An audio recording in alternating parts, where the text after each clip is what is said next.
दहिगाव जिल्हा परिषद गटामध्ये होणार हाय व्होल्टेज लढती। दहिगाव जिल्हा परिषद गटानं माळशिरस तालुक्यासह संपूर्ण जिल्ह्याचे लक्ष वेधले।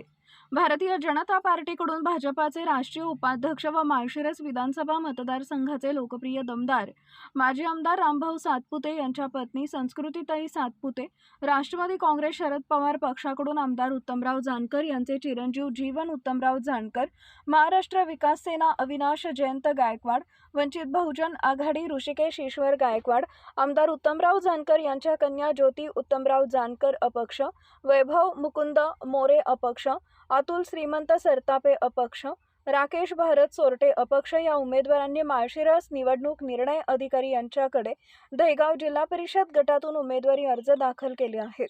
माळशिरस तालुक्यातील जनतेमधून दहिगाव जिल्हा परिषद गटाची निवडणूक ही हाय व्होल्टेज निवडणूक होणार असल्याचं बोललं जात आहे। संपूर्ण सोलापूर जिल्ह्याचं लक्ष या दहिगाव जिल्हा परिषद गटाकडे लागलेलं आहे। दहिगाव जिल्हा परिषद गटामध्ये दहिगाव, धर्मपुरी, मोरोची, कारुंडे, गुरसाळे, शिंदेवाडी, देशमुखवाडी, डोंबाळवाडी, हनुमानवाडी, तांबेवाडी, कुरबावी, एकशिव या गावांचा समावेश असून या माळशिरस तालुक्यातील या सर्व भागातील गावांमध्ये माळशिरस विधानसभा मतदारसंघाचे भारतीय जनता पार्टीचे राष्ट्रीय उपाध्यक्ष, माळशिरस विधानसभा मतदारसंघाचे दमदार आरोग्यदूत माजी आमदार रामभाऊ सातपुते यांनी विकास कामाच्या जोरावर सर्वसामान्य लोकांच्या अडीअडचणी सोडवण्याचं काम केलं आहे आणि ते कुणीही नाकारू शकत नाही।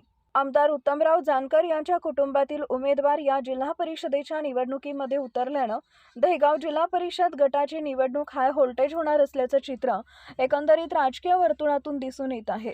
तसेच या दहिगाव जिल्हा परिषद गटाच्या निवडणुकीकडे माळशिरस तालुक्यासह संपूर्ण सोलापूर जिल्ह्याचं लक्ष लागून राहिलं आहे।